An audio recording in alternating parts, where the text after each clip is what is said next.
আল্লাহ রাসূলের জীবনী একটা নিয়ামত। আল্লাহ রাসূল বিশ্ববাসীর জন্য ছিলেন একটা নিয়ামত।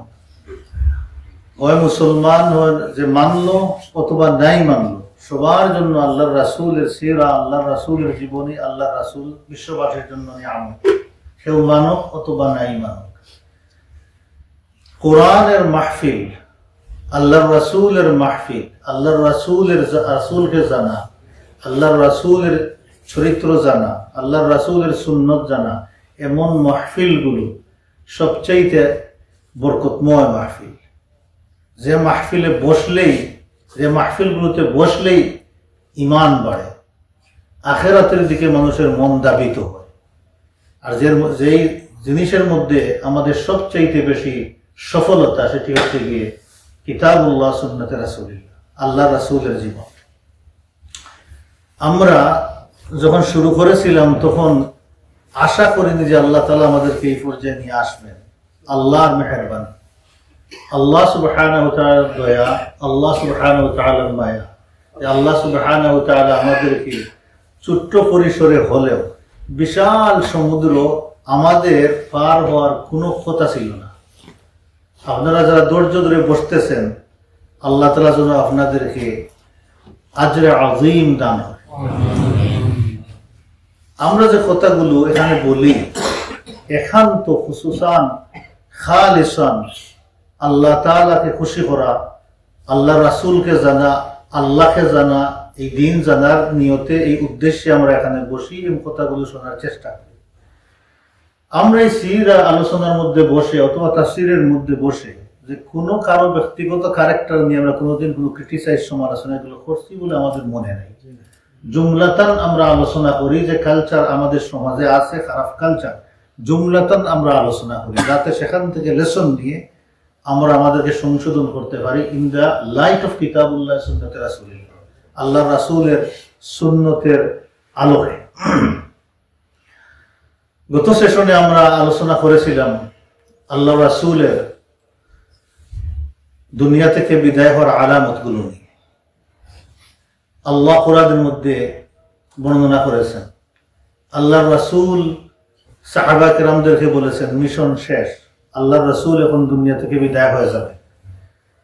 রাসূলুল্লাহ সাল্লাল্লাহু আলাইহি সাল্লাম দুনিয়া থেকে বিদায় হয়ে যাওয়া, একটা ফ্যামিলি ছিল না, সেই ফ্যামিলিকে জিরো থেকে হিরো বানিয়ে, যিনি হিরো বানালেন তিনি যেদিন বিদায় হয়ে যাবেন, এই উম্মত একটা ফ্যামিলি ছিল। একজন ভাই আর একজন ভাইয়ের কাছে এই পরিমাণ দামি ছিল না। আল্লাহ রাসূলের বিনিময়ে সাহাবায়ে কেরামদের মধ্যে, মুসলমানদের মধ্যে এমন একটা পঙ্কি এবং করাপ্টেড সোসাইটির মধ্যে আল্লাহ রাসূলকে আল্লাহ পাঠিয়ে সেই সোসাইটিকে কারেকশন করে এই বিভ্রান্ত গোত্রগুলোকে একটা কালিমার ভিত্তিতে এক লাইনে এনে যে একটা ফ্যামিলি ইমারত বিল্ডিং প্রতিষ্ঠা করে যেদিন রাসূলুল্লাহ সাল্লাল্লাহু আলাইহি ওয়াসাল্লাম বিদায় হচ্ছেন, কি মনে করেন যে সাহাবায়ে কেরামদের ভিতরে কি অবস্থা ছিল, মুসলিম উম্মতের কি অবস্থা ছিল? মনে হচ্ছিল যে রাসূলুল্লাহ সাল্লাল্লাহু আলাইহি ওয়াসাল্লাম দুনিয়া থেকে আল্লাহর কাছে যাচ্ছে, আকাশ থেকে সূর্যটা পড়ে মাটিতে ডুবে, পানিতে ডুবে অন্ধকার হয়ে যাচ্ছে, এমন পরিস্থিতি ছিল।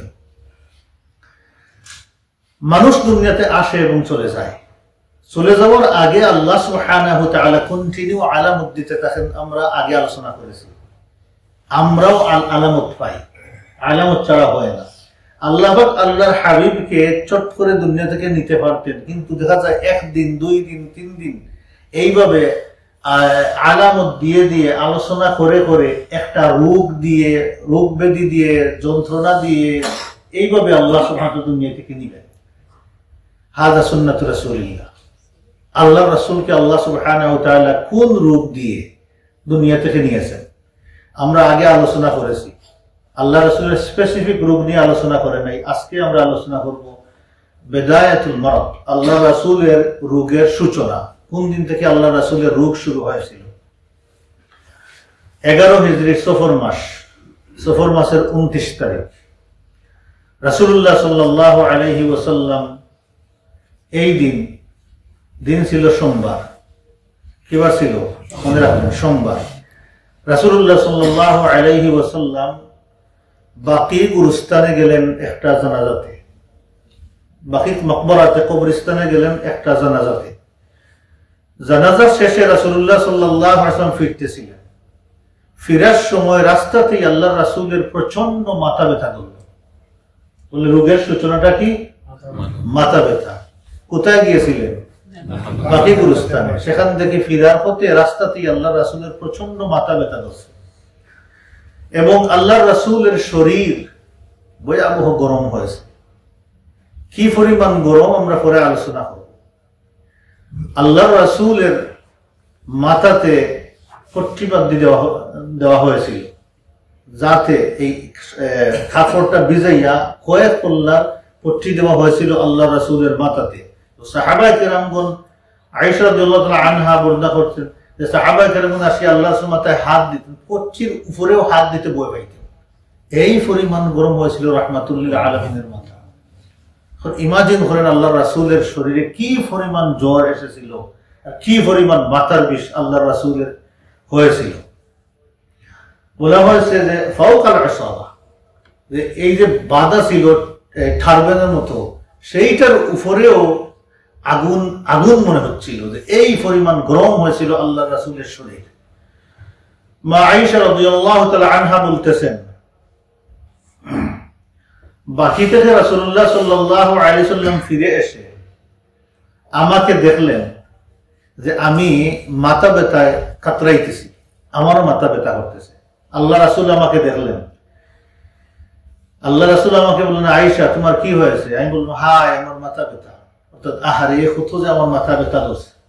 এবার আল্লাহ রাসূলকে বললেন, রাসূলুল্লাহ সাল্লাল্লাহু আলাইহি ওয়াসাল্লাম বললেন, ইয়া আয়েশা, ও আয়েশা তুমি শুনো,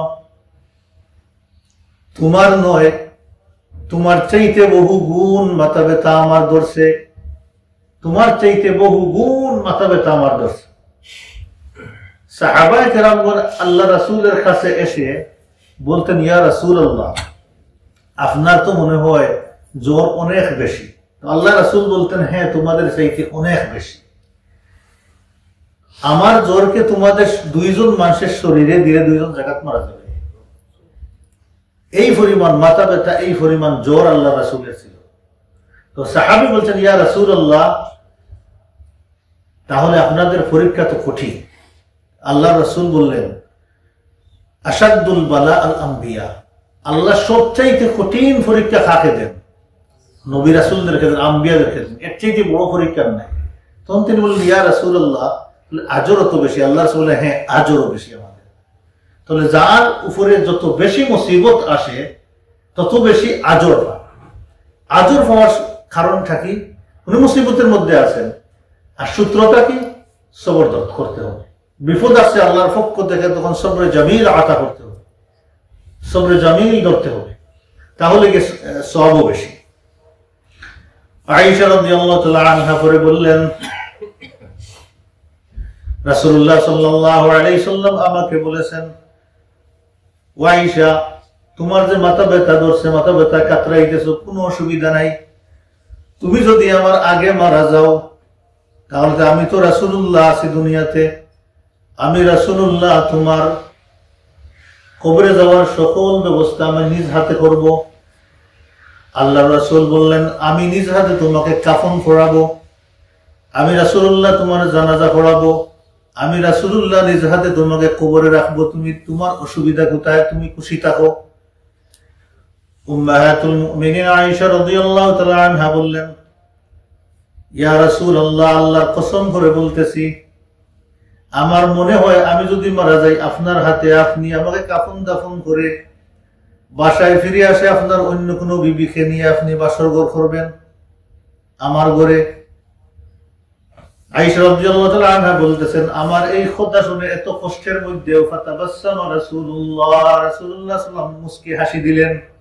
সুবহানাল্লাহি ওয়া বিহামদিহি। এত কষ্টের মধ্যে থাকা সত্ত্বেও রাসূলুল্লাহ সাল্লাল্লাহু আলাইহি ওয়াসাল্লাম মুস্কি হাসি দিলেন। এই অসুস্থতা নিয়ে, এই রোগ নেই, এই কষ্টের মধ্যে থেকেও রাসূলুল্লাহ সাল্লাল্লাহু আলাইহি ওয়াসাল্লাম কন্টিনিউ 11 দিন নামাজের ইমামতি করলেন, মসজিদে নামাজ পড়াইলেন। কতদিন?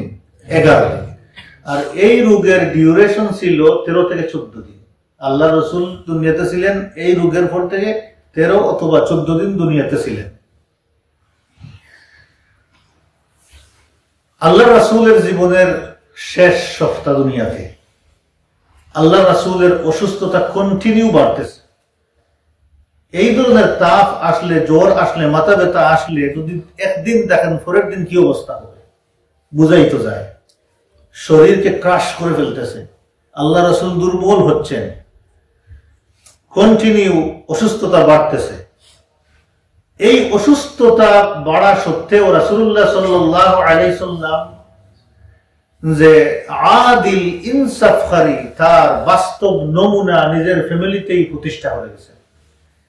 আল্লাহ রাসূলের যে টাইম ডিস্ট্রিবিউটেড করা ছিল উম্মাহাতুল মুমিনিনদের ঘরে ঘরে, এই কষ্টের মধ্যে থাকা সত্ত্বেও গিয়ে ঘুমাইতেছিলেন এক একজন ঘরে, এক একজনের ঘরে এক এক রাত্রিতে আল্লাহ রাসূল ঘুমাইতেছিলেন ইনসাফের জন্য। পরিশেষে কিছু সময় যাওয়ার পরে, অর্থাৎ কিছুদিন যাওয়ার পরে আল্লাহ রাসূল এই পরিমাণ দুর্বল হয়েছেন জ্বরে এবং মাথার ব্যথায় যে পরের রাত্রে কোন ঘরে ঘুমাইতে হবে আল্লাহ রাসূল বুঝতে পারছিলেন না। তো জিজ্ঞাইতেছিলেন যে আইনা আনা গাদান, আইনা আনা গাদান, আগামীকাল আমি কোথায় থাকবো, আগামীকাল আমি কোন ঘরে থাকবো, জিজ্ঞাসা করতে লাগলেন। আয়েশা রাদিয়াল্লাহু তাআলা আনহা বলতেছেন, আল্লাহ রাসূলের যেদিন থাকা ছিল মাইমুনা রাদিয়াল্লাহু তাআলা আনহার ঘরে, সেই ঘরে আল্লাহ রাসূলের লাশ থাকা ছিল অন্যান্য বিবিদের ঘরে। এই ঘরে থাকা অবস্থায় আল্লাহ রাসূলের অসুস্থতা কঠিন আকার ধারণ হলো যে আল্লাহ রাসূল ব্যঙ্গে পড়তেছিলেন, আর খাড়া হইতে পারতেছিলেন না। আয়েশা রাদিয়াল্লাহু তাআলা আনহা বলতেছেন, রাসূলুল্লাহ সাল্লাল্লাহু আলাইহি ওয়াসাল্লাম এই অবস্থার মধ্যেও সবাইকে ডাকলেন আসার জন্য। সকল স্ত্রীগণ আসলেন, আল্লাহ রাসূলের মুরাদ বুঝতে পারলেন আল্লাহ রাসূল কি জন্য ডাকছেন। আল্লাহ রাসূলের ইচ্ছা ছিল যে জীবনের শেষ সময়গুলো আয়েশা রাদিয়াল্লাহু তাআলা আনহার ঘরে কাটাবেন, এটা নিজের কামনা ছিল। উম্মাহাতুল মুমিনিনগণ আল্লাহ রাসূলের চেহারার দিকে তাকিয়ে বুঝতে পেরেছেন, ফাফাহামনা, তারা বুঝে ফেলেছেন আল্লাহ রাসূলের ইরাদাটা কি, আল্লাহ রাসূল কোথায় থাকতে চাচ্ছেন। সকল উম্মাহাতুল মুমিনিনগণ বললেন, ইয়া রাসূলুল্লাহ, আমরা আপনার উপরে ছেড়ে দিলাম, আপনি যেখানেই থাকতে পছন্দ করেন ইয়া রাসূলুল্লাহ আপনি থাকেন। রাসূলুল্লাহ সাল্লাল্লাহু আলাইহি ওয়াসাল্লাম বললেন, আমাকে যদি তোমরা পারমিশন দাও তাহলে আমি আয়েশা রাদিয়াল্লাহু তাআলা আনহার ঘরে থাকতে চাই, আমি আয়েশার ঘরে থাকতে চাই। সবাই বললেন, ইয়া রাসূলুল্লাহ আমরা খুশি, আপনি যান। রাসূলুল্লাহ সাল্লাল্লাহু আলাইহি ওয়াসাল্লাম সেখান থেকে আয়েশা রাদিয়াল্লাহু তাআলা আনহার ঘরে আসলেন। ফদল ইবনে আব্বাস আর আলী রাদিয়াল্লাহু তাআলা আনহুর দাড়ের উপরে বোর দিয়ে আল্লাহর রাসূল আয়েশা রাদিয়াল্লাহু তাআলা আনহার ঘরে আসলেন। কিন্তু আল্লাহর রাসূল এত দুর্বল ছিলেন যে পাওটা উঠাইয়া স্টেপ দেওয়ার মতো আল্লাহর রাসূলের শক্তি ছিল না, পা টেনে টেনে নিয়ে আসলেন এইভাবে। সুবহানাল্লাহ। এমন সময় আল্লাহর রাসূলের মাথায় ছিল হেভিলি পট্টি। এখন চিন্তা করে দেখেন, রাসূলুল্লাহ সাল্লাল্লাহু আলাইহি ওয়াসাল্লাম দুনিয়া থেকে বিদায় হচ্ছেন, কি পরিমাণ রোগ কষ্টের মধ্যে পড়ে দুনিয়া থেকে যাচ্ছেন। আর আমরা কি আশা করি, আমরা মনে করি দুনিয়াতে ভালো ভালো খাবো আর মরার সময় এমনিতেই সুন্দরভাবে জানটা চলে আর বেহেশতে চলে যাবো। আল্লাহ রাসূলের সারাটা জীবন ছিল ওয়াকফ করা আল্লাহর দ্বীনের জন্য, আল্লাহর জন্য। সেই হাবিবুল্লাহ রাহমাতুল লিল আলামিন যার জীবনটা আল্লাহর জন্য ওয়াকফ করা ছিল, ওমা ইয়ানতিকু আনিল হাওয়া ইন হুয়া ইল্লা ওয়াহিয়ুন ইউহা, একটা কথা আল্লাহর রাসূল বলতেন না ওহীর বাইরে। রাহমাতুল লিল আলামিনের এই অবস্থা ক্রস করে আল্লাহর জান্নাতে গেছেন। আল্লাহ সুবহানাহু ওয়া তাআলা শেষ পর্যন্ত ইমতিহান আল্লাহর রাসূলকে দিয়েছিলেন। এটা খার জন্য, আল্লাহর রাসূলের এই एग्जांपल খার জন্য। লাকাদ কানা লাকুম ফি রাসূলিল্লাহি উসওয়াতুন হাসানা, এই উম্মত তোমাদের জন্য আল্লাহর রাসূলের মধ্যে রেখেছি উসওয়াতুন হাসানা, সর্বোত্তম আদর্শ। আমরা এই অবস্থায় গেলেও হাউ মাউ করে, ঔষধের পিছনে দৌড়াদৌড়ি করে, ডাক্তারের পিছনে দৌড়াদৌড়ি করে, হসপিটালে শুয়ে ঠিক মতো কলিমা পড়তে পারি না। অশান্তি, দুনিয়াতে বাঁচবো এই আশাও ছাড়তে পারি না। এমন স্টেজে যাওয়ার পরে এমন কিছু শুরু হইলে চিকিৎসার আশা কমাই ফেলে, চিকিৎসার আশা কমাইয়া আল্লাহকে মুলাকাত করার আশা বাড়াই, ইস্তেগফার বাড়াই। এটাই হচ্ছে কি সুন্নতে রাসূলুল্লাহ। রাসূলুল্লাহ সাল্লাল্লাহু আলাইহি সাল্লামের জীবনের 63 বছর জীবনের শেষ সপ্তাহ আল্লাহ রাসূল কেটেছেন উম্মুল মুমিনিন আয়েশা রাদিয়াল্লাহু তাআলা আনহার ঘরে। আয়েশা রাদিয়াল্লাহু তাআলা আনহা বলতেছেন, আল্লাহ রাসূল আমার ঘরে খাতো। মোস্ট অফ দ্য টাইম আমি অন্যান্য কাজের মধ্যে, ঘর হাউসহোল্ড কাজের মধ্যে আমি যাইতাম না। আল্লাহ রাসূলকে আমি সেবা শুশ্রূষা করতাম, আল্লাহ রাসূলকে দেখাশোনা করতাম। আল্লাহ রাসূলের মাথাটাকে আমার উর মধ্যে রেখে আল্লাহ রাসূলের উপরে সূরাতুল মুআউযিজাতাইন, সূরা নাস এবং ফালাক পড়ে পড়ে আল্লাহ রাসূলকে ফুঁক দিতাম।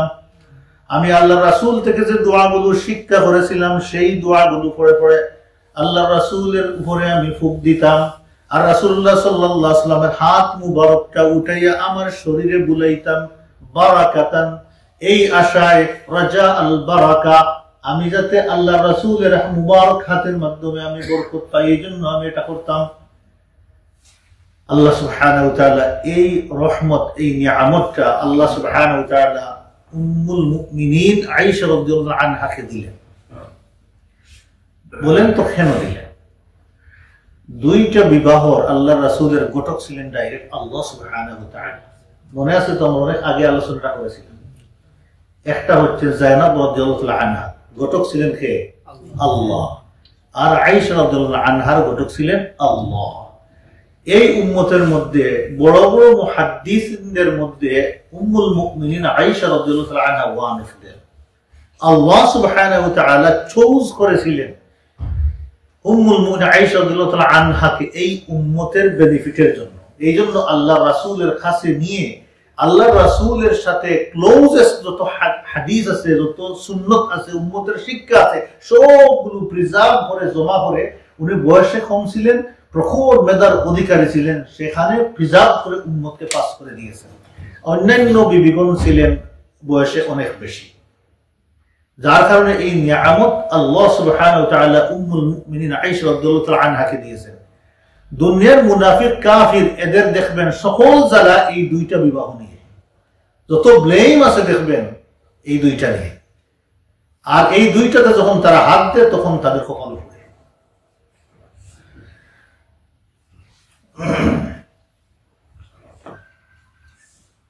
আল্লাহ রাসূলের ইন্তেকালের 5 দিন আগে, এই দিন ছিল বুধবার, ইন্তেকালের 5 দিন আগে আল্লাহ রাসূলের জ্বর প্রচন্ড হয়ে বাড়লো। মাথার ব্যথা তো আসেই, জ্বর আরো বহুগুণ বেড়ে গেল। এর সাথে সাথে আল্লাহ রাসূলের শরীরে ব্যথা যোগ হলো। তাহলে কয়টা রোগ একসাথে হলো? প্রথমে মাথার বিষ, তারপরে জ্বর বাড়তেছে, মাথার বিষও বাড়ছে, এরপরে শরীরের ব্যথা, সারা শরীরের ব্যথা শুরু হয়ে গেল। জ্বর, ব্যথা, মাথার ব্যথা একসাথে যখন আপ ডাউন করতো, যখন বাড়তো, আল্লাহ রাসূল বেহুশ হয়ে যেতেন।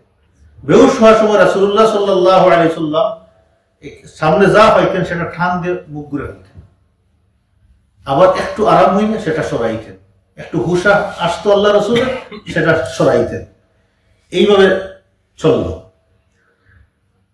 হুশ আসার পরে একবার আল্লাহ রাসূল বলতে লাগলেন যে আমার উপরে তোমরা বেশ করে পানি ডাল। যে আমরা বলি না আজকের যুগে যে কলস, তখনকার যুগে যেইটা ছিল, আল্লাহ রাসূল বললেন যে তোমরা এইবার কলস ভর্তি করে, অর্থাৎ মোটকা ভর্তি করে 7 কুয়ার 7টা কলস পানি আমার উপরে ডালো তোমরা, যাতে আমি একটু ভালো হই, দাঁড়াইতে পারি, মসজিদে গিয়ে আমি মানুষদেরকে ওসিয়ত নসিহত করতে পারি। তোমরা আমার উপরে পানি ডালো। আল্লাহ রাসূলকে একটু ঘরের মধ্যে একটু উঁচু জায়গাতে ধরে সেখানে বসাইয়া পানি দিতে শুরু করলেন। পানি দিতে দিতে 7টা মশক শেষ হয়ে গেল। এই পরিমাণ পানি দিলেন। আল্লাহ রাসূল শেষ পর্যন্ত বলতে লাগলেন হাসবুকুম হাসবুকুম, যথেষ্ট যথেষ্ট, আর পানি দিও না। এই পরিমাণ পানি ডালার কারণে আল্লাহ রাসূলের শরীরের উত্তাপ একটু নামলো, আল্লাহ রাসূল একটু হালকা ফিল করলেন। জ্বরের ঔষধটা কি? পানি দিব।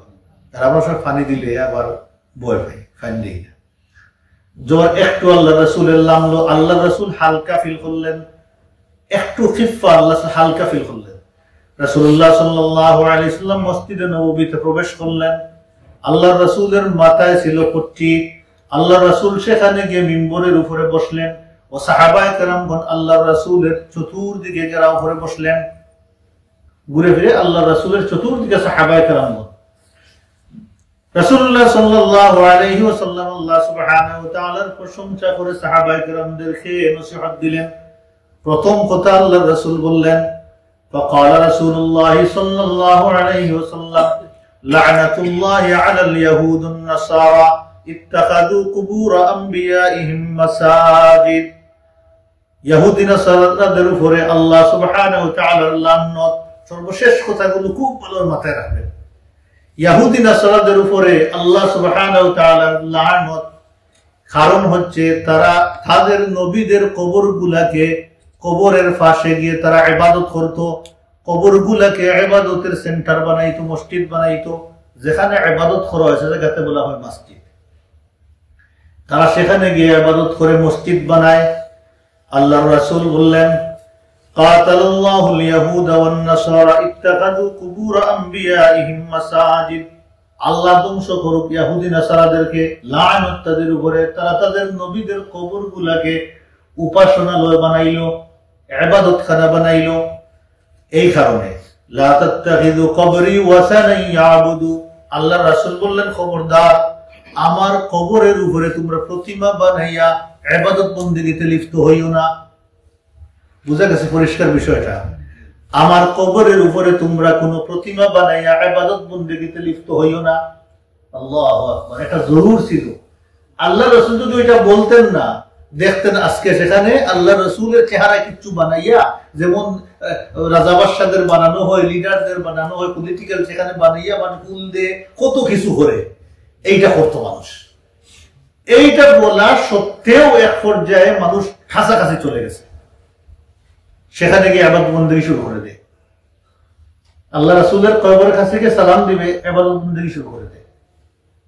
আল্লাহ রাসূল নিষেধ করেছেন। খোড়া খোড়া হাদিস আছে এই ব্যাপারে।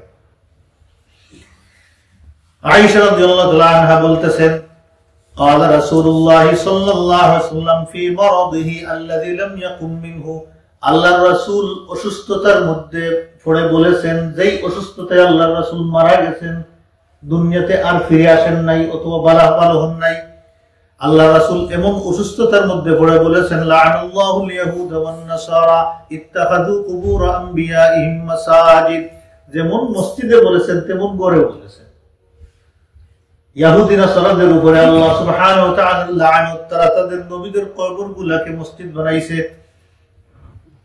আল্লাহর রাসূল এইভাবে নসিহত করতেছিলেন, ওসিয়ত করতেছিলেন।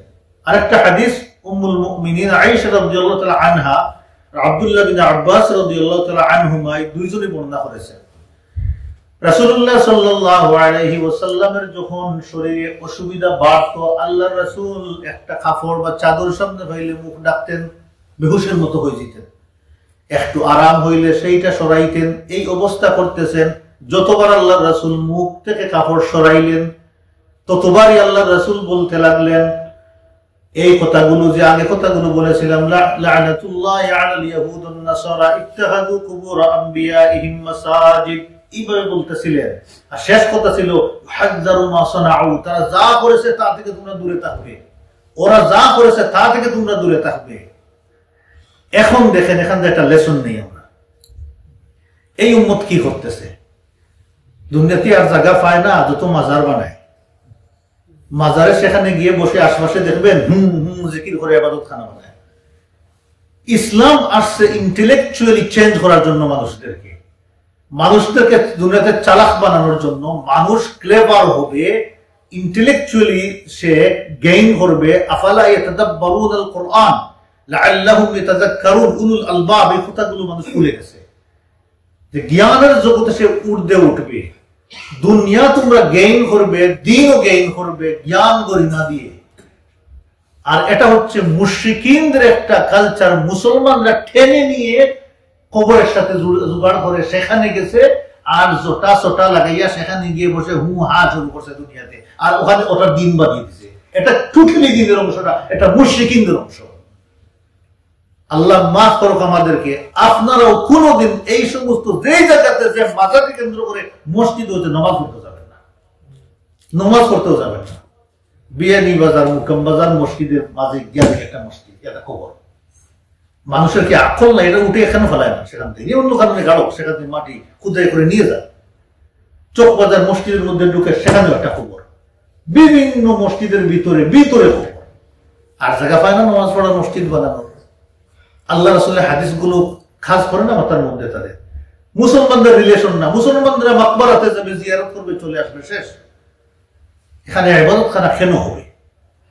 এটা জায়েজ না, এটা হারাম কাম, এটা মুশরিকিনদের কাম। মুশরিকিন দেখে আসছে, এটা নিয়ে আজকে দুনিয়ার মানুষ বিজি হয়ে গেছে।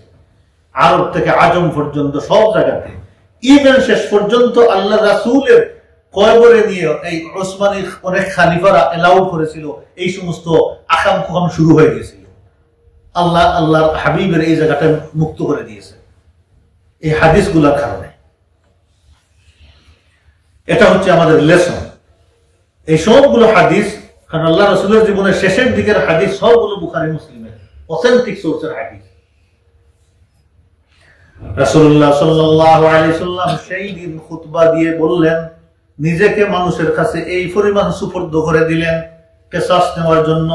আল্লাহ রাসূল বললেন, যার পিঠে আমি চাবুক লাগিয়েছি, অর্থাৎ যাকে আমি কষ্ট দিয়েছি, মারছি, আমার পিঠ এখন খোলা, আসো তোমরা আমার পিঠ থেকে প্রতিশোধ নেও। সুবহানাল্লাহ ওয়া বিহামদিহি। আল্লাহ রাসূল বললেন, যার ইজ্জতের উপরে আমি আঘাত দিয়েছি, আমি কটু কথা বলেছি, খারাপ কথা বলেছি, ইজ্জতের উপরে আঘাত লাগছে, সে যেন আসুক, আসিয়া আমার কাছ থেকে প্রতিশোধ নেক। আমি এই অফারটা তোমাদের কাছে আমি করে দিলাম। সুবহানাল্লাহ ওয়া বিহামদিহি। সব ব্যাপার দায় মুক্ত হইতে লাগলেন আল্লাহ রাসূল।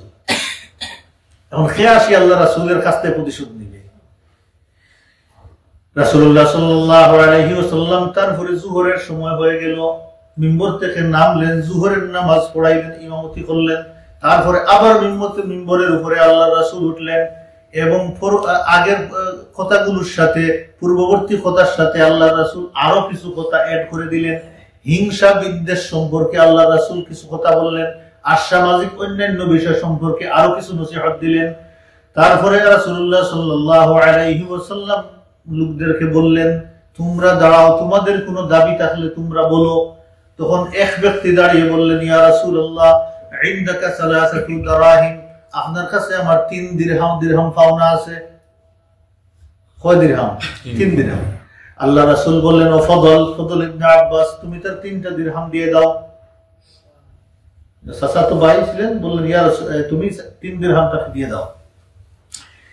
তারপর রাসূলুল্লাহ সাল্লাল্লাহু আলাইহি সাল্লাম খুসুসান আনসারীদের ব্যাপারে নসিহত দিলেন। কার ব্যাপারে? আনসারীদের ব্যাপারে আল্লাহ রাসূল নসিহত দিলেন। আল্লাহ রাসূল বললেন, তোমাদেরকে আমি নসিহত দিচ্ছি, উপদেশ দিচ্ছি আমার আনসারীদের ব্যাপারে। ফাইন্নাহুম, আনসারীরা হচ্ছে আমার কলব, আমার অন্তর, আমার জান এবং আমার কলিজা। আনসারীরা হচ্ছে আমার বুকের ভিতরে, এত মহব্বতের আমার আনসারীরা। রাসূলুল্লাহ সাল্লাল্লাহু আলাইহি ওয়াসাল্লাম বললেন, তারা তাদের সকল কাজ সুসম্পন্ন করেছে, কিন্তু তাদের পাওনা বাকি রয়ে গেছে, পাওনা দিতে পারি নাই। কম করেছেন আনসারীগণ, চিন্তা করেন। পুরা মুহাজিরিনদেরকে শেল্টার দিলেন, রাসূলুল্লাহ সাল্লাল্লাহু আলাইহি ওয়াসাল্লাম শেল্টার দিলেন, বাড়ি দিলেন, ঘর দিলেন, দিন দিলেন, সব দিলেন, কিন্তু পাইলেন কি? কিছুই তো পান নাই। এই যে একটা কন্ট্রিবিউশন আনসারীদের, রাসূলুল্লাহ সাল্লাল্লাহু আলাইহি ওয়াসাল্লাম মনে করলে এটা কম্পালসারি, লাস্ট মোমেন্টে এই নসিহতটা দিতেই হবে, যাতে উম্মত মনে রাখে কিয়ামত পর্যন্ত, আদারওয়াইজ উম্মত এই কন্ট্রিবিউশনটা ভুলে যাবে। এইটাই হয় দুনিয়াতে, মানুষ ভুলে যায়। আল্লাহ রাসূল স্পেশালি আনসারদের ব্যাপারে নসিহত দিলেন। আল্লাহ রাসূল বললেন, তাদের মধ্যে তো ভালো লোক আছে, খারাপও লোক আছে। আল্লাহ রাসূল বললেন, তাদের যারা ভালো লোক তাদেরকে তোমরা গ্রহণ করবে, আর তাদের মধ্যে যারা খারাপ লোক আছে তাদেরকে তোমরা মাফ করে দিবে, কিন্তু প্রতিশোধ নিতে পারবে না।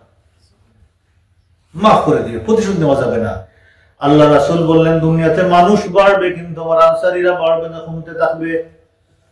শেষ পর্যন্ত আনসারীদের অবস্থা হবে খাবারের মধ্যে লবণের মতো। কিভাবে হবে? খাবারের মধ্যে লবণের মতো, গলে যাবে না, খাওয়া যাবে না আনসারীদেরকে। আল্লাহ রাসূল বললেন, তোমাদের মধ্যে কারো যদি হাতে ক্ষমতা চলে যায় যে ক্ষতিও করতে পারে, সে লাভও করতে পারে, তাহলে সে যেন আমার আনসারীদের কোনো ক্ষতি না করে, লাভ করে ক্ষতি করতে পারবে না। তাদের ভালোদের থেকে সে গ্রহণ করবে আর খারাপদেরকে মাফ করে দিবে যদি ক্ষমতা যায়। দেখছেন, ক্ষমতা গেছে বেইনসাফ করছে, তারপরে এমন হিস্ট্রি আছে। ক্ষমতা গেছে, কি করছে? বেইনসাফ হয়েছে, আনসারীদের প্রতি বেইনসাফ হয়েছে, তখন অনেক আগ থেকে আল্লাহ রাসূল এই নসিহতটা দিলেন তাদেরকে। তারপরে রাসূলুল্লাহ সাল্লাল্লাহু আলাইহি ওয়াসাল্লাম বললেন, এক ব্যক্তি যাকে আল্লাহ সুবহানাহু ওয়া তাআলা চয়েস দিয়েছেন, জাহরাতাদ দুনিয়া, দুনিয়ার সাজসজ্জা, লম্বা জীবন, তারপরে জান্নাত, এই ইখতিয়ার দিয়েছেন। আরেকটা দিয়েছেন ইখতিয়ার, এটা তুমি নিতে পারো দীর্ঘ সময়, যত সময় থাকো একজন বান্দা সে নিতে পারবে। তারপরে যখন সে চাইবে আল্লাহর কাছে চাইবে। আরেকটা, যে আল্লাহর কাছে যা আছে সে ওইটা নিবে। এই দুইটার মধ্যে চয়েস দিলেন আল্লাহ সুবহানাহু ওয়া তাআলা। রাসূলুল্লাহ সাল্লাল্লাহু আলাইহি ওয়াসাল্লাম বললেন, সেই বান্দাটা আল্লাহর কাছে যা আছে সেটাই চয়েস করলো। এর মানে কি? আল্লাহর কাছে আছে এখন মৃত্যু চলে যাওয়া, সেটাই তিনি চয়েস করলেন। আবু সাঈদ আল-খুদরি রাদিয়াল্লাহু তাআলা আনহু বলতেছেন, আল্লাহ রাসূলের এই কথা শোনার সাথে সাথে আবু বকর সিদ্দিক রাদিয়াল্লাহু তাআলা আনহু জুরে কাঁদতে লাগলেন আর বলতে লাগলেন, আমাদের পিতামাতা আপনার জন্য কুরবান হোক ইয়া রাসূলুল্লাহ। এই কথা বলে খাদার কারণ কিছু বলতে পারলেন না, এই পরিমাণ কাঁদলেন। এতে করে সকল সাহাবীর মন ওনার দিকে চলে গেল, এবং সাহাবায়ে কেরাম বুঝতে পারেন না কেন তিনি কাঁদলেন, এবং সাহাবায়ে কেরাম মন্তব্য করতে শুরু করে দিলেন যে এই মুরব্বী বুড়ো মানুষ দেখো কি বুঝলো। আল্লাহ রাসূল এক বান্দার ব্যাপারে একটা এক্সাম্পল দিয়েছেন, উনি কাঁদতেছে। আবু সাঈদ খুদরি রাদিয়াল্লাহু তাআলা আনহু বলতেছেন, অল্প সময়ের মধ্যে আমরা বুঝতে পারলাম এই ব্যক্তির কেউ নয়, তিনি ছিলেন রাসূলুল্লাহ সাল্লাল্লাহু আলাইহি ওয়াসাল্লাম। তিনি আল্লাহ রাসূল বলেছেন যে আল্লাহর কাছে যা ছিল এই বান্দাটা সেটা চয়েস করে নিল, অর্থাৎ মৃত্যু নিয়ে নিল। আবু বকর সিদ্দিক রাদিয়াল্লাহু তাআলা আনহু বুঝতে পারলেন যে রাসূলুল্লাহ সাল্লাল্লাহু আলাইহি ওয়াসাল্লাম ইমিডিয়েটলি চলে যাবেন, এই জন্য তিনি এই পরিমাণ কাঁদলেন যে রাসূলুল্লাহ সাল্লাল্লাহু আলাইহি ওয়াসাল্লামের কথাগুলো ওনার অন্তরে এমন ভাবে হিট দিল, তিনি আর বলতেই পারলেন না কাদার কারণে। কিন্তু সাহাবায়ে কেরাম বুঝতেই পারেননি। এই ধরনের আন্ডারস্ট্যান্ডিং লেভেলটা দেখছেন, আন্ডারস্ট্যান্ডিং। আবু সাঈদ খুদরি রাদিয়াল্লাহু তাআলা আনহু বলতেছেন, ওয়া কানা আবু বকর আ'লামনা, আমাদের মধ্যে সবচাইতে জ্ঞানী ব্যক্তি ছিলেন আবু বকর। সবচেয়ে বড় জ্ঞানী কে? এই উম্মতের আবু বকর। এই উম্মতের সবচেয়ে বড় জ্ঞানী আবু বকর। শিয়ারা অহরহ গালিয়া, সে বলে যে তাদের মেহেদি নাকি আসিয়া ওনার খবর থেকে উঠে আবার মারবে। কত যত আকীদা তারা রাখছে, কত যত উল্টা পাল্টা কথা বলে। সবচেয়ে জ্ঞানী ছিলেন আবু বকর সিদ্দিক রাদিয়াল্লাহু তাআলা আনহু। তারপরে রাসূলুল্লাহ সাল্লাল্লাহু আলাইহি ওয়াসাল্লাম বুঝতে পারলেন উম্মত এই আবু বকরের কদর করবে না, আবু বকরের এই কদর উম্মত বুঝবে না। আল্লাহ রাসূল বুঝে ফেলেছিলেন। আল্লাহ রাসূল বললেন, মানুষের মধ্য থেকে আমার কাছে বন্ধুত্বের দিক দিয়ে, অর্থ সম্পদ খরচ করার দিক দিয়ে সবচেয়ে কাছের মানুষ হচ্ছে আবু বকর। সুবহানাল্লাহ, সবচেয়ে কাছের মানুষ আল্লাহ রাসূলের কে? আবু বকর সিদ্দিক রাদিয়াল্লাহু তাআলা আনহু। আল্লাহ রাসূল বললেন, লাউ কুনতু মুত্তাখিযান খালিলান গায়রা রাব্বি, যদি আমি আমার উম্মত থেকে আমার রব ছাড়া কাউকে আমি অন্তরঙ্গ বন্ধু বানাইতাম, লাত্তাখাযতু আবা বকরিন খালিলান, তাহলে আমি আমার আবু বকরকে আমার অন্তরঙ্গ বন্ধু বানাইতাম। সুবহানাল্লাহ। এই অবস্থায় রাসূলুল্লাহ সাল্লাল্লাহু আলাইহি ওয়াসাল্লাম আবু বকরকে বন্ধু বানান নাই। আল্লাহ রাসূলের বন্ধু কে? আল্লাহ জাল্লা ওয়া আলা। আল্লাহর রাসূল বললেন, কিন্তু ওনার সাথে আমার সম্পর্ক হচ্ছে দ্বীনি ভাই, ইসলামের ভাই, এবং মহব্বতের সম্পর্ক, মুআদ্দা, ভালোবাসার সম্পর্ক। সম্পর্কটা ছিল দ্বীনি সম্পর্ক আর ভালোবাসার সম্পর্ক। আল্লাহ রাসূল বললেন, হে উম্মত, তোমরা মনে রাখবা, ভালো করে মনে রাখো, এই মসজিদের সকল দরজা যদি বন্ধ হয়ে যায় কোনো অসুবিধা হবে না। যদি একটা দরজা খোলা থাকে সেটি হচ্ছে বাবুল আবু বকর, আবু বকরের দরজা যদি খোলা থাকে কোনো অসুবিধা হবে না। মানুষ আগে আবু বকরের দরজা বন্ধ করছে। পরবর্তীতে এই উম্মতের নকশানে বোঝা গেছে ক্ষতিটা কি পরিমাণ, আমরা কোথায় আসছি এখন। একটু চিন্তা করতে পারবেন এই অবস্থা থেকে এই অবস্থা বিবেচনা করলে।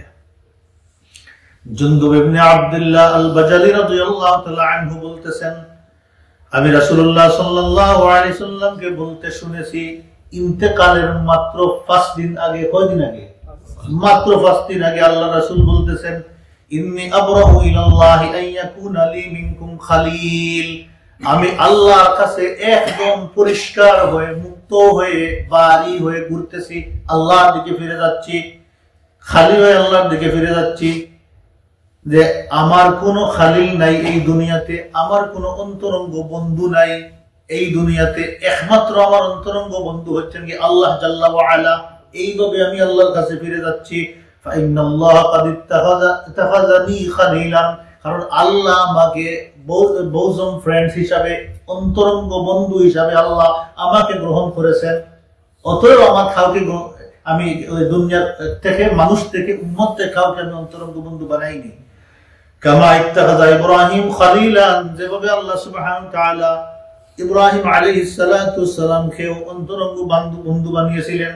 তবে আল্লাহ সুবহানাহু ওয়া তাআলার বান্দাদের মধ্যে থেকে দুই ব্যক্তি অন্তরঙ্গ বন্ধু আল্লাহ, একজন আর একজন আমাদের নবী, প্রিয় নবী সাল্লাল্লাহু আলাইহি ওয়াসাল্লাম, হাবিবুল্লাহ, রাহমাতুল লিল আলামিন, সাইয়্যিদুল মুরসালিন, আল্লাহ সুবহানাহু ওয়া তাআলার অন্তরঙ্গ বন্ধু।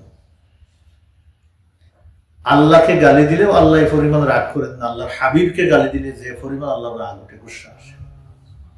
সাহাবায়ে কেরামগণ বলতেন, আল্লাহকে গালি দিলেও আমরা বৃত্তি করতে পারতাম না, কিন্তু আল্লাহ রাসূলকে যখন মুশরিকিনরা গালি দিত আমরা বৃত্তি করে ফেলতাম। সুবহানাল্লাহ, আল্লাহ সাহায্য ইমিডিয়েটলি চলে আসতো।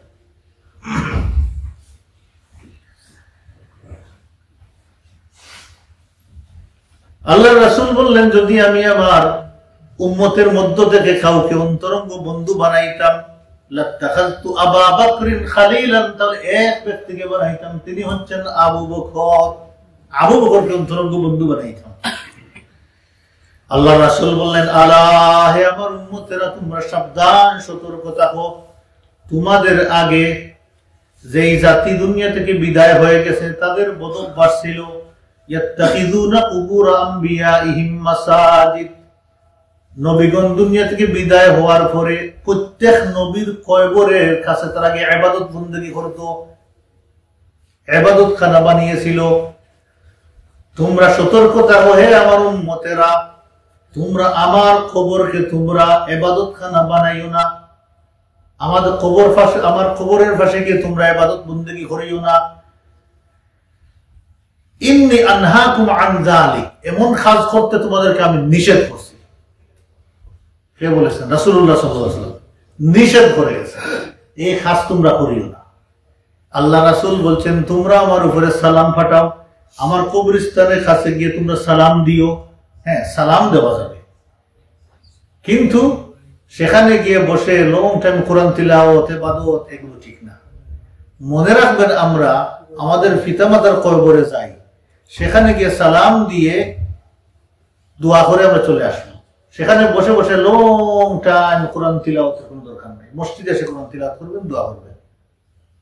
এই জিনিসগুলো বললে অনেকে বলবে, হ্যাঁ কেমনে হইলো, আমি চাইলাম না, দোয়া সেখানে করলাম না। আবেগ এই জায়গাতে কাজ করে না, একটা জায়গাতে সিস্টেম কাজ করে। এমন ইসলামের এমন কোন রুলিং আল্লাহ সুবহানাহু ওয়া তাআলার হাবিব দিয়ে যান নাই যেটা থেকে অপরাধ হওয়ার সম্ভাবনা বের হয় অথবা শিরিক আসার সম্ভাবনা থাকে। তাহলে কয়দিন বাকি আছে আল্লাহ রাসূলের দুনিয়াতে? আর 60 দিন বাকি আছে। আমরা এই 60 দিনের উপরে আলোচনা করব নেক্সট সেশনে ইনশাআল্লাহ। সুবহানাকাল্লাহুম্মা ওয়া বিহামদিকা, নাশহাদু আন লা ইলাহা ইল্লা আনতা, নাস্তাগফিরুকা ওয়া নাতুবু ইলাইক।